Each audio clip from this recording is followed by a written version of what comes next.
ఎట్లుంది లైఫ్ ఇప్పుడు? సూపర్ అన్న. అసలు చెప్పాలంటే నేను మీ దృష్టిలో పడ్డాం, మీరే కాకుండా కొన్ని సోషల్ మీడియా ఛానల్స్ వల్ల వాళ్ళ దృష్టిలో పడ్డాం. నాకున్న ప్రాబ్లమ్స్ అడగందే అమ్మాయిని అన్నం పెట్టదంటారు.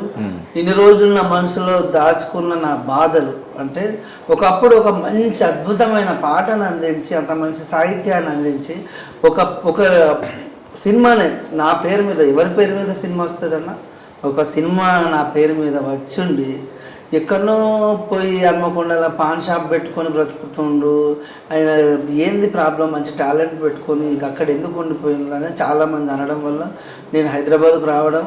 ఈడికి వచ్చిన తర్వాత నేను నా ప్రాబ్లం, అంటే నాకున్న ప్రాబ్లం పిల్లలు, మీకు తెలిసిన అందరికీ తెలిసిన విషయం, పిల్లల గురించి.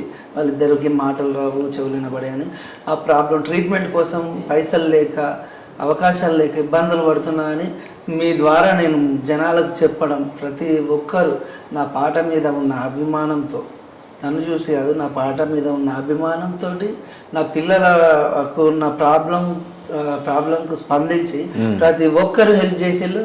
లైఫ్ లాంగ్ అసలు నాకు హెల్ప్ చేసిన ప్రతి ఒక్కరిని నేను జీవితాంతం హ్యాపీగా వాళ్ళని గుర్తుంచుకుంటే వాళ్ళకు నా తరపు నుంచి ఎప్పటికీ వాళ్ళకు నేను విధేయున్నై ఉంటానని